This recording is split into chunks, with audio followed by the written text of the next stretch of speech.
In this tutorial, you will learn how to calculate age using a date of birth in Google Sheets. As an example, we have a table with employee data, including their names and dates of birth. To calculate age, we will use the following formula.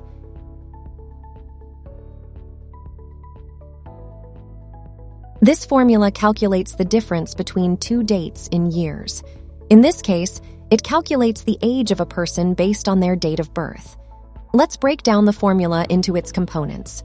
DATEDIF. This is the main function used to find the difference between two dates. It takes three arguments: the start date, the end date, and the unit of measurement for the result. B2. This is the cell reference for the start date, which in our example is the date of birth of the first employee. Today, this function returns the current date.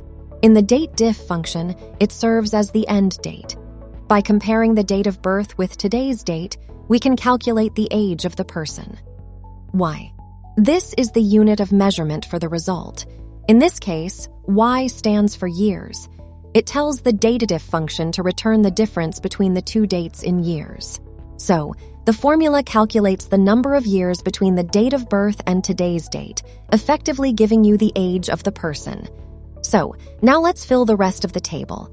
Click on the cell with the formula and hover over the bottom right corner. Click and drag the blue point down to apply the formula to the other employees in the table.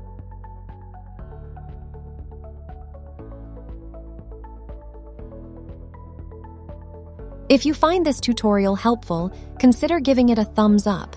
And of course, if you want to stay up to date with new videos, don't forget to subscribe.